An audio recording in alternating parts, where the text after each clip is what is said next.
The President and Prime Minister of Finland have announced their support for a NATO membership application, launching a process that will culminate in the alliance's 9th expansion since its founding in 1949. Finland will more than double the length of NATO's borders with Russia once it is formally accepted into the alliance.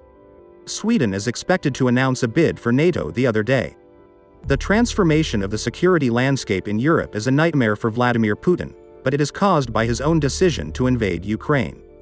They said, "Now the moment of decision is coming. We declare our equal positions, particularly for information to parliamentary groups and parties," Finnish President Sauli Niinisto and Prime Minister Sanna said in a joint statement. They said that all the organizational steps could be taken in the next few days. According to Finnish government officials, joining NATO will strengthen the country's defense capabilities to the maximum. Public support for NATO membership in Finland and Sweden increased significantly overnight after Russia invaded Ukraine, and both countries are now overwhelmingly in favor of accession. Both countries have been close NATO partners for 3 decades, despite their official non-affiliation. However, the West's refusal to send troops in to protect Ukraine underscored the difference, which President Biden often calls ironclad, it can make in a crisis. If Ukraine had been part of NATO before the war, there would have been no war, said Ukrainian President Vladimir Zelensky.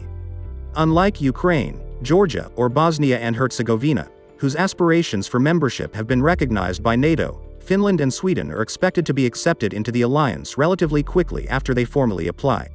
Finland's NATO-compatible armed forces have a wartime strength of 280,000 and 900,000 reservists, as well as some of the most advanced intelligence and cyber capabilities in Europe.